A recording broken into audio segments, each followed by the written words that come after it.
Good morning विद्यार्थी मित्रांनो. मला खात्री आहे तुम्ही सर्वजण घरी सुरक्षित आहात आणि स्वतःची काळजी घेत आहात. 10वीमध्ये तुमच्या सर्वांचं हार्दिक स्वागत. तुम्ही 10वीमध्ये आलेला आहात. गेल्या वर्षी आपण बघितलेलं आहे की कोविड-19च्या पार्श्वभूमीवरती आपल्या शाळेचं काही दिवसच ऑफलाईन शिक्षण झालं. बऱ्याच गोष्टी तुम्ही ऑनलाईन शिक्षणामधून घेतलेल्या आहेत, अभ्यास केलेला आहे. पण जसं मागच्या वर्षी सांगितलेलं होतं की 9वी, 10वी, 11वी आणि 12वी अतिशय महत्त्वाची वर्ष आहेत. हे आपल्या शिक्षणाचा बेस आहेत. आपल्या पुढं तुम्हाला ज्या कॉम्पिटिटिव्ह एक्झाम वगैरे द्याव्या लागणार आहेत त्याच्यासाठीचा बेस आहेत.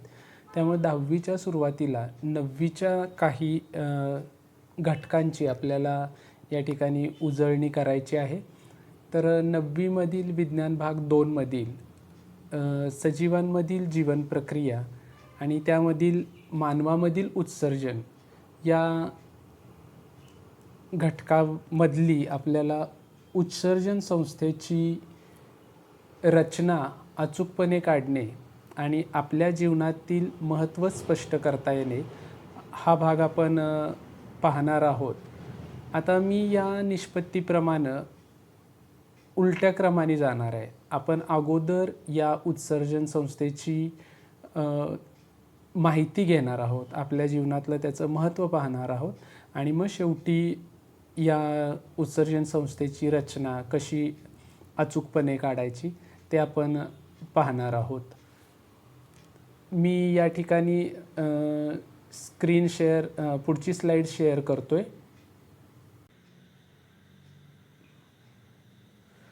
आपल्या शरीरामध्ये विविध इंद्रिय संस्था आहेत.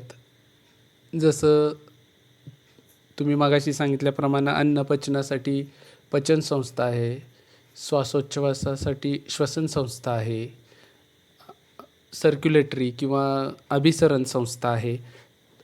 आता पचन संस्थेचा विचार करायचा झाला तर पचन संस्था किंवा अन्न जे पचन होतं त्या अन्न पचनातून आपल्याला ऊर्जा मिळते आणि ही ऊर्जा आपल्या दैनंदिन ऊर्जेची गरज किंवा या दैनंदिन कार्यासाठी ही ऊर्जा वापरली जाते.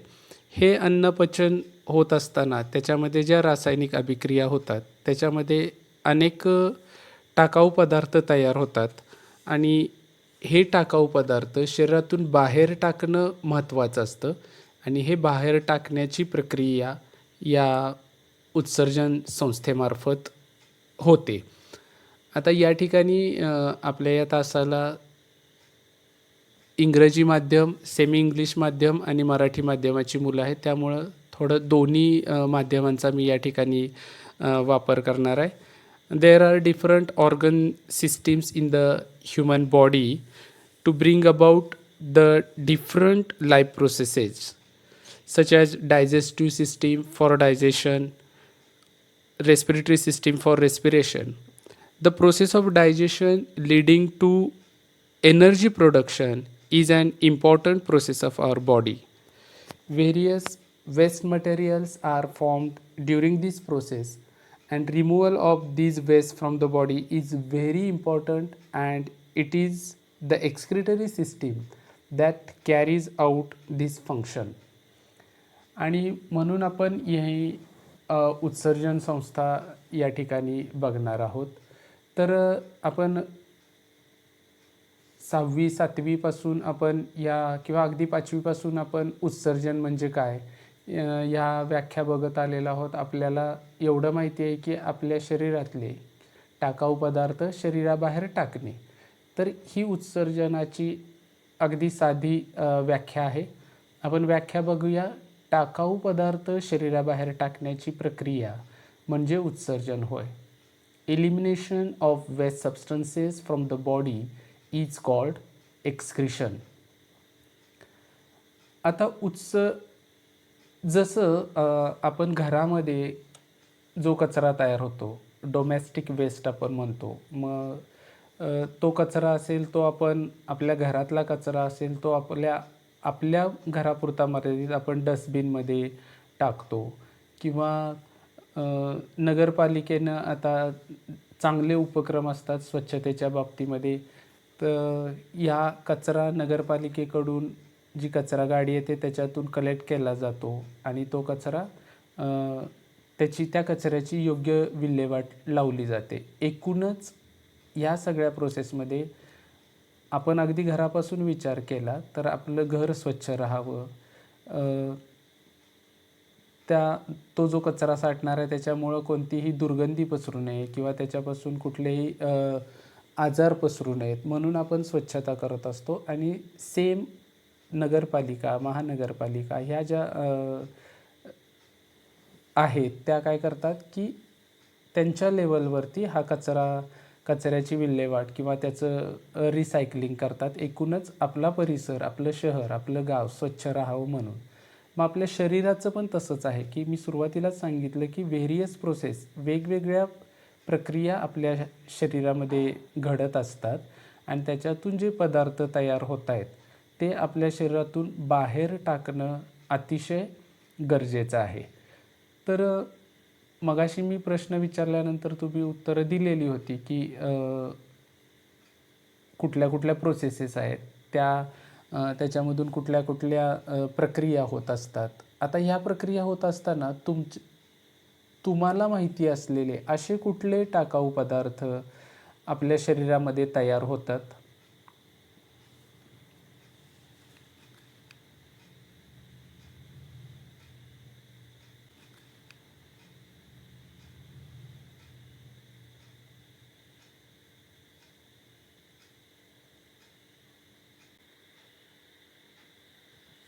युरिया, युरिक ॲसिड, अमोनिया हे महत्त्वाचे टाकाऊ पदार्थ. अजूनही इतर टाकाऊ पदार्थ आपल्या शरीरामध्ये तयार होत असतात, पण महत्त्वाचे हे टाकाऊ पदार्थ आहेत जे तयार होतात आणि ते आपल्या शरीरातनं बाहेर टाकणं अतिशय गरजेचं असतं. आता बऱ्याच जणांनी सांगितलं घाम किंवा युरिन, मूत्र हे टाकाऊ पदार्थ आहेत. बरोबर आहेत ती उत्तरं, पण घाम म्हणजे कुठल्या तरी घटकांचा त्याच्यामध्ये कुठले तरी घटक आहेत, कोणते तरी घटक आहेत. उदाहरणार्थ घामामध्ये सॉल्ट्स असतात, सोडियम क्लोराईड असेल किंवा युरिन सांगितलं एका विद्यार्थ्यानं की युरिनमध्ये सुद्धा हे आत्ता आपण स्क्रीनवर जे बघतोय ते घटक तर आहेतच, युरिया, युरिक ॲसिड, अमोनिया. याच्याशिवायही अजून त्याच्यामध्ये घटक असतात, तर ते पण आपण इथं बघूया. इथं तुम्हाला कंपोजिशन ऑफ युरिन दिसतंय की आपल्या शरीरामध्ये जे युरिन तयार होतं आहे, आपण पुढच्या भागामध्ये हे बघणारच आहे की कशा पद्धतीनं हे युरिन तयार होत आहे. तर त्याचं कंपोजिशन इथं आहे की आपण जर 100% याचा इथं विचार केला तर युरिनचा, तर त्याच्यामध्ये 96% हे पाणी आहे, वॉटर 96%, युरिया 2%. म्हणजे हे 98% झालं. आणि उरलेल्या 2%मध्ये तुम्हाला स्क्रीनवर दिसतंय uric acid, creatinine, ammonia, sodium, potassium, chlorides, phosphates, sulphates आणि ऑक्झॅलेट्स असे हे 2%मध्ये आहेत. असं टोटल हे 100% चं प्रमाण होऊन हे आपल्या शरीरामध्ये हे युरिन तयार होतं आहे.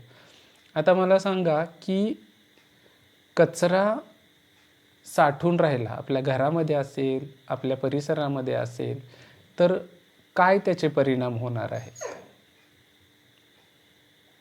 बरोबर आहे, दुर्गंधी पसरेल, रोगराई पसरेल. बरोबर आहे. तर हा कचरा साचल्यानंतर दुर्गंधी तर पसरणार आहेत. कुजणारा कचरा असेल तर त्याची कुजण्याची प्रक्रिया सुरू होऊन त्याच्यातून काही द्रवपदार्थ बाहेर पडतील आणि दुर्गंधी पसरेल. त्याच्यामुळं काही आजार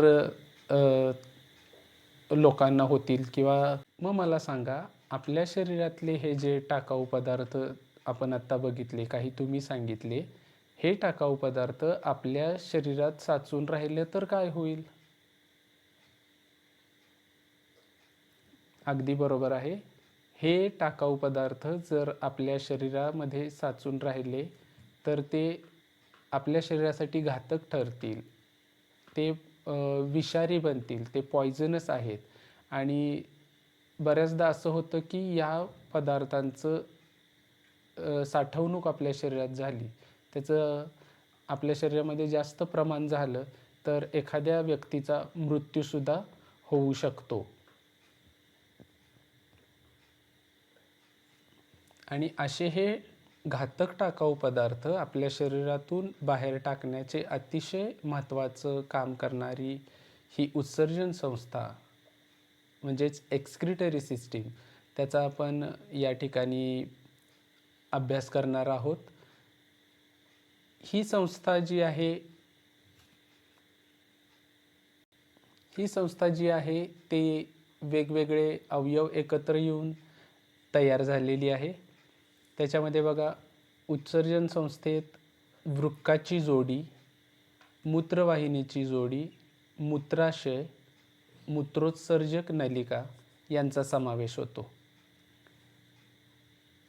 हे वेगवेगळे एकाच प्रकारचं कार्य करतायत, पण वेगवेगळे अवयव एकत्र येऊन ही उत्सर्जन संस्था तयार झालेली आहे की त्याच्यामध्ये वृक्काची जोडी आहे, मूत्रवाहिनीची जोडी आहे, मूत्राशय आहे, मूत्रोत्सर्जक नलिका आहे. Excretory system consists of a pair of kidneys, a pair of ureters, the urinary bladder and the urethra. आता हे भाग या उत्सर्जन संस्थेचे आहेत. तर ॲक्च्युली ही सिस्टीम आपल्या शरीरामध्ये कोणत्या ठिकाणी आहे हे कोण सांगू शकेल? किंवा इथं म्हटलं आहे अ पेअर ऑफ किडनीज किंवा वृक्काची जोडी म्हटलेलं आहे, युरेटर्स म्हटलेलं आहे. मला फक्त इथं सांगा की तुमच्या माहितीप्रमाणे किडनीज या आपल्या शरीरामध्ये कुठे आहेत?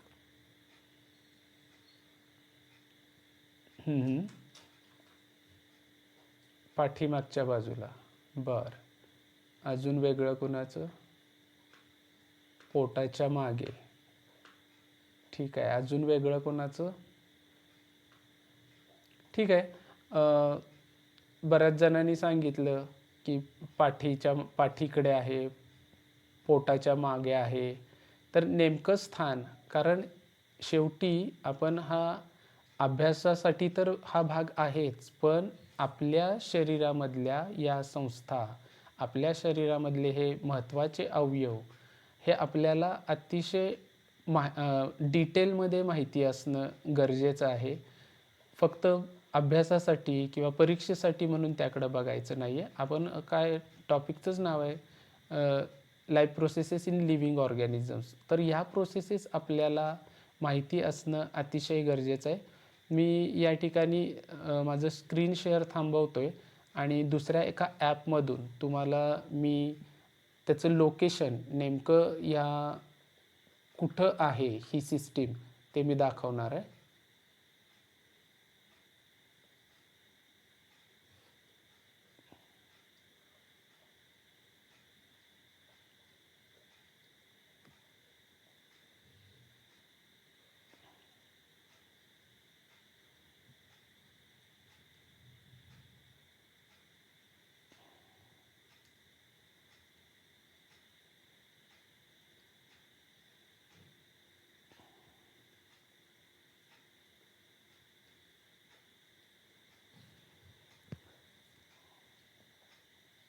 आता हे ह्युमन स्किलेटन आहे.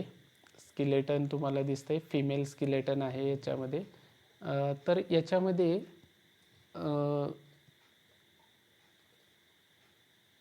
हा पाठीमागचा भाग आहे आपला. तुम्ही व्हर्टिब्रा ऐकलेला आहे किंवा बऱ्याचदा स्पाईन ऐकलेला आहे, पाठीचा कणा ऐकलेला आहे, व्हर्टिब्रल कॉलम ऐकलेला आहे. तर ही आपली डोक्याची कवटी आहे. हा ग्रीन भाग झालेला दिसतोय तो.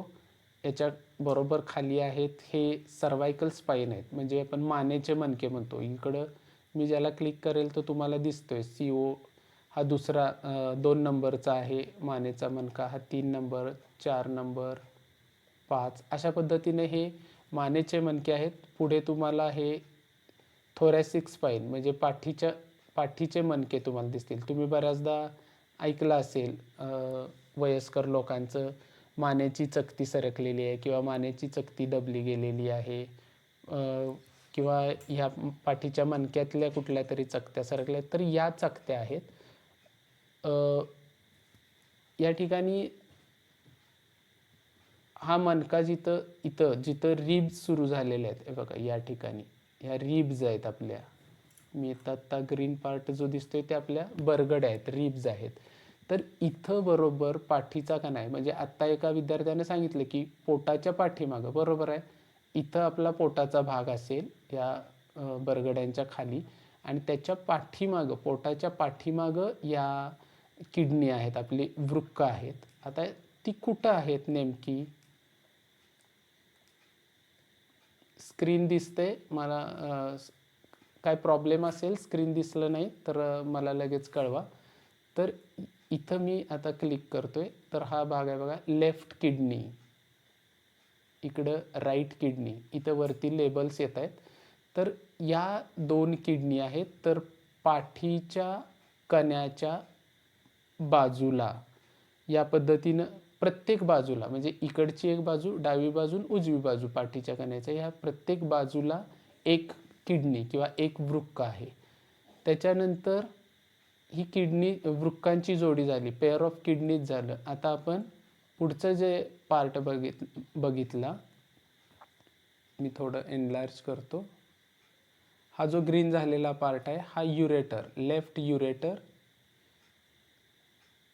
हा ग्रीन झालेला पार्ट आहे हा राईट युरेटर. ह्या 2 मूत्रवाहिन्या आहेत.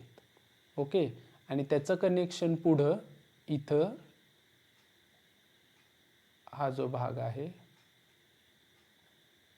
ब्लॅडर, ग्रीन कलरचा भाग झालेला आहे तो युरिनरी. तिथं त्या ब्लॅडर काय होतात, ओपन होतात आणि तयार झालेले टाकाऊ पदार्थ किंवा युरिन सांगितलं की या ब्लॅडरमध्ये तिथं काय होतं, तिथं येऊन ते स्टोअर केलं जातं. तर आता तुमच्या लक्षात आले असेल पोझिशन की उदराच्या पाठीमागील बाजूस, पाठीच्या कण्याच्या प्रत्येक बाजूस या घेवड्याच्या बीच्या आकाराच्या या वृक्क आहेत किंवा किडनी आहेत.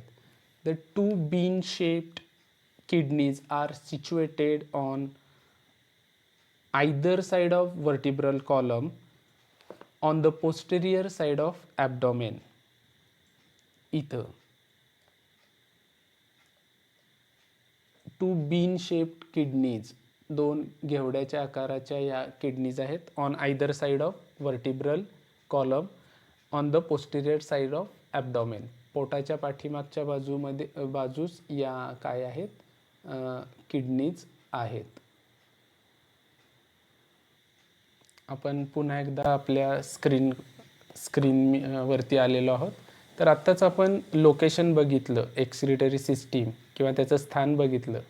परत एकदा आपण बघूया की या उत्सर्जन संस्थेचं स्थान कुठं आहे. उदराच्या पाठीमागील बाजूस, पाठीच्या कण्याच्या प्रत्येक बाजूस एक याप्रमाणे घेवड्याच्या बियांच्या आकाराचे 2 वृक्क असतात.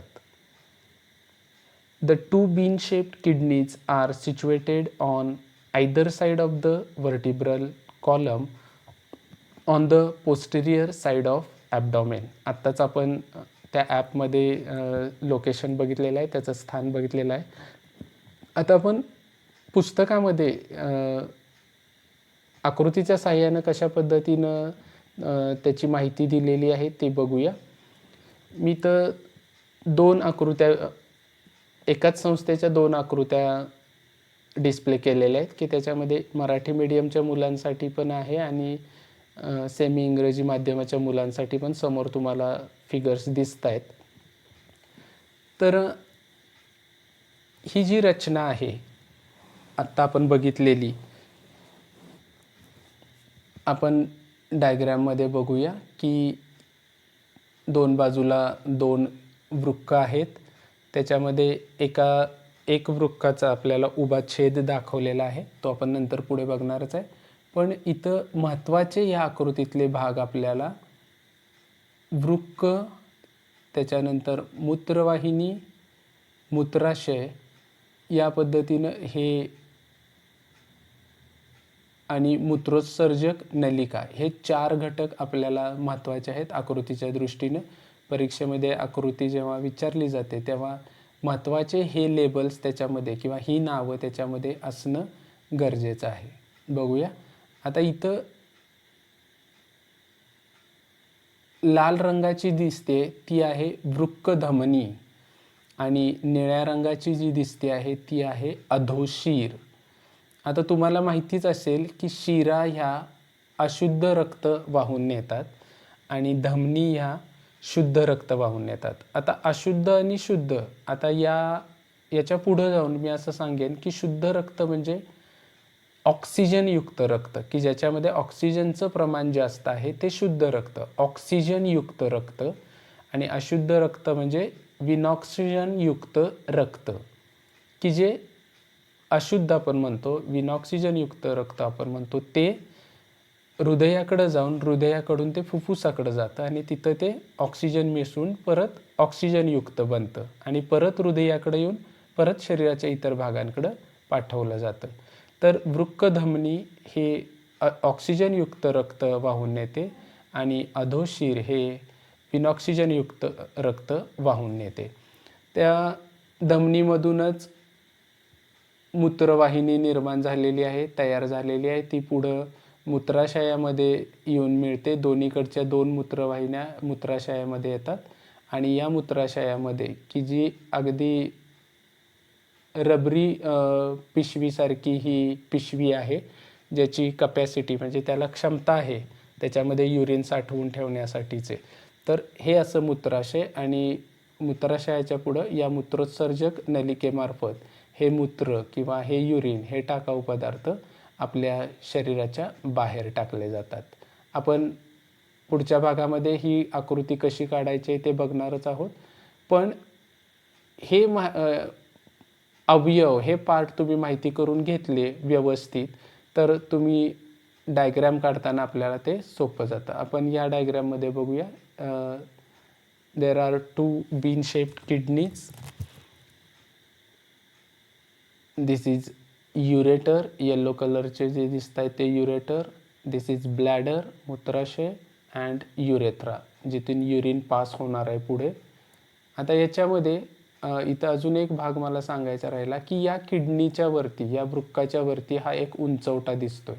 इथं हा जो उंचवटा आहे त्याला वृक्कस्थ ग्रंथी म्हणतात. त्याचं कार्य काय आहे ते आपण पुढं बघणार आहे. तसंच या ठिकाणी हा जो उंचवटा आहे, ज्या वृक्कस्थ ग्रंथी आहे त्यालाच ॲड्रिनल ग्लँड असं म्हणतात. जसं मगाशी मी सांगितलं धमनी आणि शीर, तसंच इथं सुद्धा दिस is renal artery which carries oxygenated blood, and this one it is blue colored inferior vena cava which carries deoxygenated blood.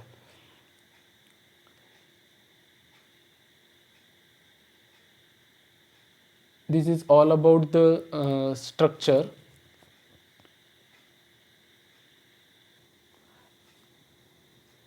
आता आपण या वृक्काच्या किंवा किडनीच्या या उभ्या छेदाबद्दल थोडी माहिती घेऊया. किडनीच्या आतमध्ये किंवा या वृक्काच्या आतमध्ये काय काय आहे त्याची आपण माहिती घेऊया. म्हणजे आपल्याला पुढं नेमकं या उत्सर्जन संस्थेचं कार्य होतं म्हणजे नेमकं कुठून होतं. किडनी आपलं रक्त गाळण्याची प्रक्रिया पूर्ण करते, ती कशा पद्धतीने करते, तर त्याच्यासाठी आपल्याला थोडंसं या स्ट्रक्चरबद्दल माहिती असली पाहिजे. किडनीचा हा उभा छेद आहे, वृक्काचा हा उभा छेद आहे. तोच बघा इथं परत एकदा वृक्कधमनी आपल्याला दिसते आहे, लाल रंगाची, निळ्या रंगाची वृक्कशीर आहे. आता आपण हा बाहेरचा भाग बघूया की हा बाहेरचा भाग दिसतोय इथं, हा संपुट म्हटलं आहे त्याला. संपुट म्हणजे त्याला कॅप्सूल असं म्हणतात. औषधांमध्ये तुम्ही बघितलेलं आहे कॅप्सूल्स देतात डॉक्टर. त्या कॅप्सूल्समध्ये वरती टणक आवरण असतं आणि आतमध्ये ॲक्च्युली औषधाच्या बारीक बारीक लहान लहान गोळ्या असतात, जे औषध आपण घेतल्यानंतर वरचे जी कॅप्सूल आहे, जे कठीण आवरण मी म्हटलं, ते विरघळून जातं आणि त्या छोट्या गोळ्या त्या पण विरघळतात आणि त्याची क्रिया सुरू होते. तर अशा अर्थानं इथं संपुट म्हटलेलं आहे की कॅप्सूलमध्ये कॅप्सूलच्या आतमध्ये हे स्ट्रक्चर आहे. त्याच्या आतमध्ये आपण गेल्यानंतर हा बाह्यांग दिसतोय. इथं हा ॲरो दिसतोय तुम्हाला, हे बाह्यांग आहे आणि त्याच्या आतमध्ये हे लाल रंगाचे त्रिकोणी पार्ट दिसत आहेत. त्याला वृक्क पिरॅमिड असं म्हणतात. म्हणजे काय बघा, संपुटाच्या आतमध्ये बाह्यांगाच्या पुढे हे वृक्क पिरॅमिड्स आहेत आणि पिवळ्या रंगाचा इथं भाग सुरू होतोय किडनीमधून किंवा वृक्कामधून. ती मूत्राशयाकडे जाणारी वाहिनी आहे किंवा तिथून ते युरेटर आपण किंवा मूत्रवाहिनी ज्या आपण बघितल्या की 2 मूत्रवाहिन्या आहेत, तशी ही एका किडनीतून ही पिवळ्या रंगाची दिसते. तिथून ही मूत्रवाहिनी तयार होते आणि ती पुढं मूत्राशयापर्यंत जाते. म्हणजे जे काही फिल्ट्रेशन, जे काही गाळण्याची प्रक्रिया होते ती इथं या आतल्या भागामध्ये इथं होते आहे आणि तयार झालेले टाकाऊ पदार्थ या वाहिनीमधून मूत्राशयाकडं नेले जातात. इथं पुढं इकडचा भाग बघूया आपण. रिनल कॅप्सूल, आत्ता मी सांगितलं की कॅप्सूल आहे, त्याच्या आतमध्ये कॉर्टेक्स, रेड कलरचे renal pyramid, renal artery which carries oxygenated blood, renal vein which carries deoxygenated blood, and yellow color ureter arises from the kidney and which connect to the urinary bladder. मूत्राशयामध्ये ते connect झालेलं असतं. आता तुम्हाला प्रश्न पडेल की हे नेमकं कार्य कसं चालतं. हे जे वृक्क पिरॅमिड आपण म्हणतोय किंवा रिनल पिरॅमिड्स म्हणतोय, याच्यामध्ये नेमकं असे कोणते घटक आहे की ते अतिशय एवढं महत्त्वाचं कार्य घडवून आणतायत आपल्याला. अतिशय त्याच्यामुळं आपलं जे शरीर आहे ते शुद्ध राहतं आहे, टाकाऊ पदार्थ बाहेर टाकले जात आहेत. तर त्याच्याबद्दल आपण माहिती घेणार आहोत.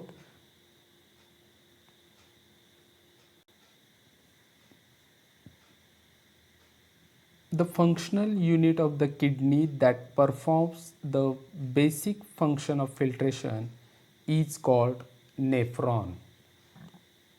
म्हणजे वृक्कातील गाळण्याची मूलभूत क्रिया करणाऱ्या घटकाला नेफ्रॉन असं म्हणतात. मी आत्ता म्हटलं की हे सगळं फिल्ट्रेशन हे कोण घडवून आणतंय, तर या nephron it is the basic filtration unit आहे किडनीमधलं, या वृक्कामधलं. ही मूलभूत गाळण्याची जी मूलभूत क्रिया आहे या नेफ्रॉनमार्फत केली जाते. आणि या नेफ्रॉनबद्दलची माहिती आणि त्याच्या पुढची माहिती किंवा आकृती कशी काढणे याबद्दलची सविस्तर चर्चा आपण पुढच्या तासिकेला करणार आहोत. तोपर्यंत तुम्ही या भागावरचे उत्सर्जन संस्था म्हणजे काय, उत्सर्जन संस्था कशाची बनलेली आहे, या प्रश्नांची पान नंबर 166 आणि 167 वरून त्याच्या नोट्स तुम्ही काढायच्या आहेत. म्हणजे आपल्याला पुढच्या तासाला नेफ्रॉनबद्दलची माहिती घेता येईल.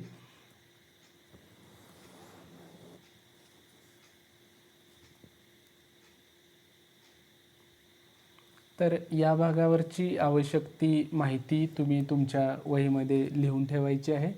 आणि त्याच्यामध्ये काही जर तुम्हाला शंका वाटल्या तरी कोणताही संकोच न करता पुढच्या तासिकेच्या सुरुवातीलाच आपण त्या शंकांचं निरसन करू आणि मग पुढच्या भागाकडे वळू. तोपर्यंत स्वतःची काळजी घ्या, घरी सुरक्षित राहा अँड टेक केअर.